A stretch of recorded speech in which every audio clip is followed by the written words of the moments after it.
Hello, I am Heath Jemison and I am the creator of the PDR hole solution. What is it? Well, it's a hole straightener. It's for all us PDR technicians that have the problem of bent holes after we've finished fixing the outer dents in the panel. Okay, so I'm just making this video as a quick demonstration of how to use the tool and what it's capable of. Here it is here, it's a full stainless steel construction. Okay, it's got some LED lights in here for working in the dark.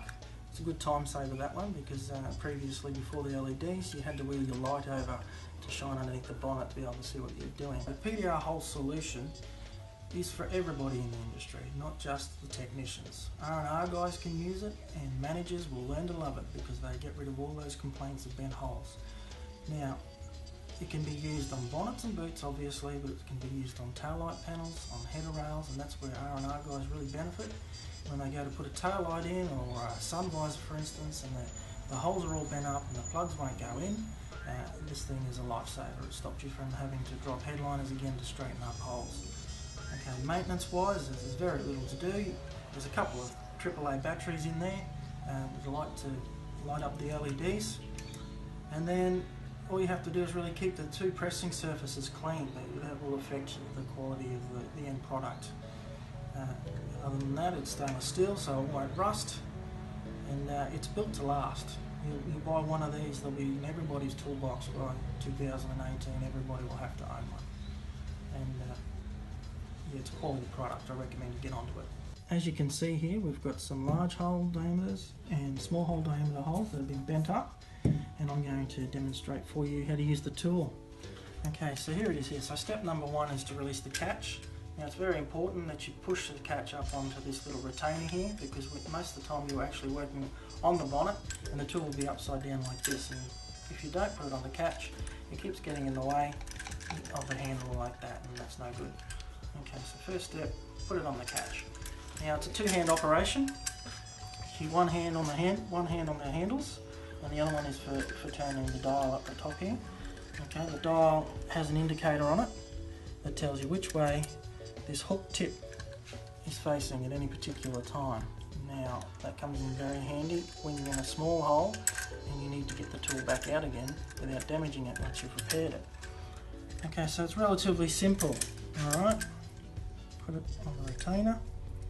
You point the tip towards the outer edge, keeping the tool at it's nice and square at right angles to the panel. Okay, so don't go pressing the panel with the tool on its edge like this or like that, because you'll end up pressing a funny edge into it.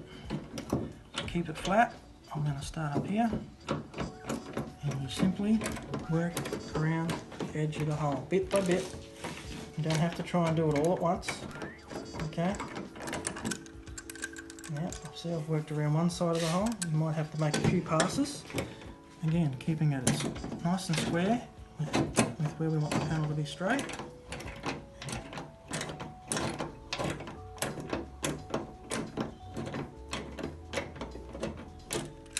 And there you have it. A nice, flat, straight hole. You may get a little bit of marking around the hole. I recommend that you always touch up your holes, a bit of rust proofing, and you're usually done. Okay, that's the large hole. Now it works on longer hole, long straight edges like this. Okay, you can just work along the edges, it's not a problem. And it does down to approximately 6 millimeters in diameter. Okay, it's much even simpler to do the smaller holes. Okay, you just roll your hook in. Okay, you can roll your tip into the hole. That's the way the tip has been designed. Okay, keep it at right angles. And with this tool, you don't even have to move the tool to do the smaller holes. You just simply turn the dial on the back, and it works its way all the way around the hole, and then you point it to one direction, depending on your situation, or if you're left-handed or right-handed, and then you release it, and you can roll it straight out without any issues. And now we have a nice straight hole again. Okay, I'm just making this short video to show you how to reset the tool should the adjustment get all out of whack. The tool itself actually comes to you, it should be set, and you shouldn't be any need for adjustment, but you know what it's like, things get knocked around and over time the adjustment might go out. So in that case, what you have here is you have two locking nuts 1 and 2. It's really quite simple to set once you know how.